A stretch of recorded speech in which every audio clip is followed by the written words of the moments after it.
राधे राधे। आज हम श्रीमद् भागवत के अध्याय 8 भगवत प्राप्ति का पाठ करेंगे। तो चलिए शुरू करते हैं। अर्जुन ने कहा, हे भगवान, हे पुरुषोत्तम, ब्रह्म क्या है?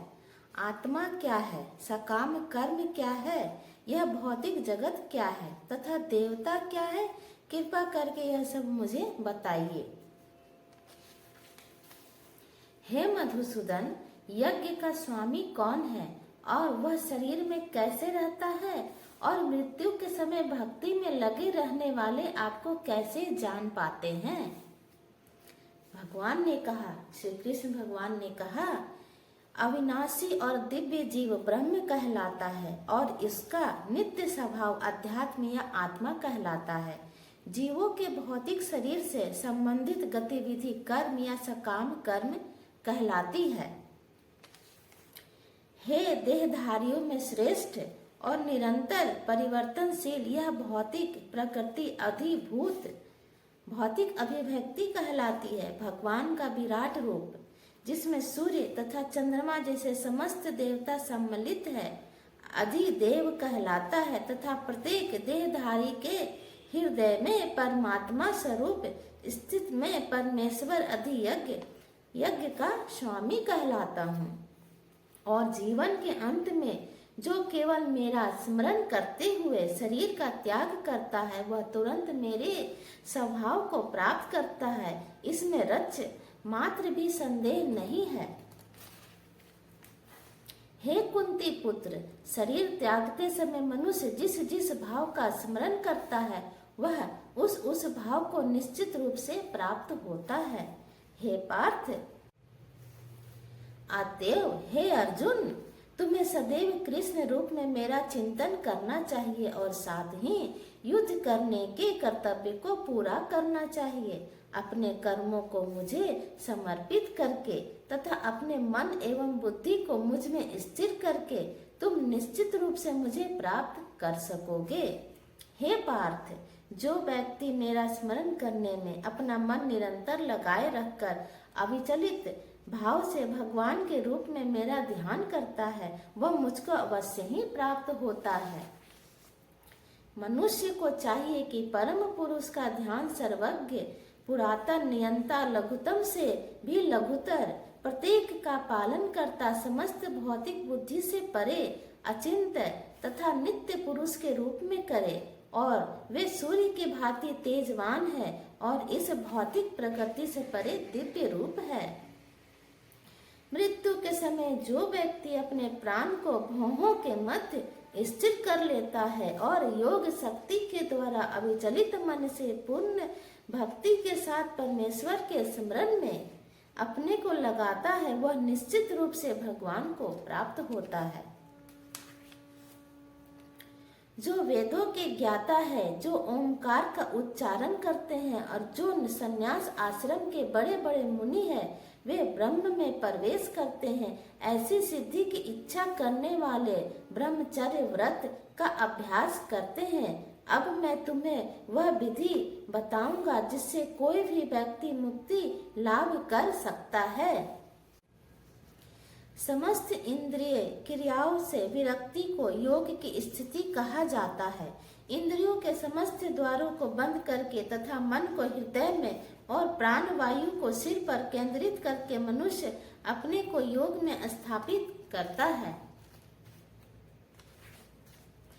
इस योगा अभ्यास में स्थित होकर तथा अक्षरों के परम संयोग यानी ओंकार का उच्चारण करते हुए यदि कोई भगवान का चिंतन करता है और अपने शरीर का त्याग करता है तो वह निश्चित रूप से आध्यात्मिक लोकों को जाता है। हे अर्जुन, जो अनन्य भाव से निरंतर मेरा स्मरण करता है और उसके लिए मैं सुलभ हूँ क्योंकि वह मेरी भक्ति में प्रवृत्त रहता है। मुझे प्राप्त करके महापुरुष जो भक्ति योगी है वे कभी भी दुखों से पूर्ण इस अनित्य जगत में नहीं लौटते क्योंकि उन्हें परम सिद्धि प्राप्त हो चुकी होती है। इस जगत में सर्वोच्च लोक से लेकर निम्नतम सारे लोग दुखों के घर है जहाँ जन्म तथा मरण का चक्कर लगा रहता है। किंतु हे कुंती पुत्र, जो मेरे धाम को प्राप्त कर लेता है वह फिर कभी जन्म नहीं होता।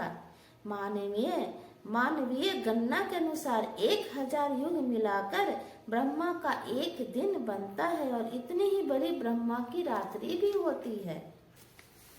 ब्रह्मा के दिन के शुभारंभ में सारे जीव अव्यक्त अवस्था से व्यक्त होते हैं और फिर जब रात्रि आती है तो वह पुनः अव्यक्त में विलीन हो जाते हैं। जब जब ब्रह्मा का दिन आता है तो सारे जीव प्रकट होते हैं और ब्रह्मा की रात्रि होते हुए असहाय व्यक्त विलीन हो जाते हैं।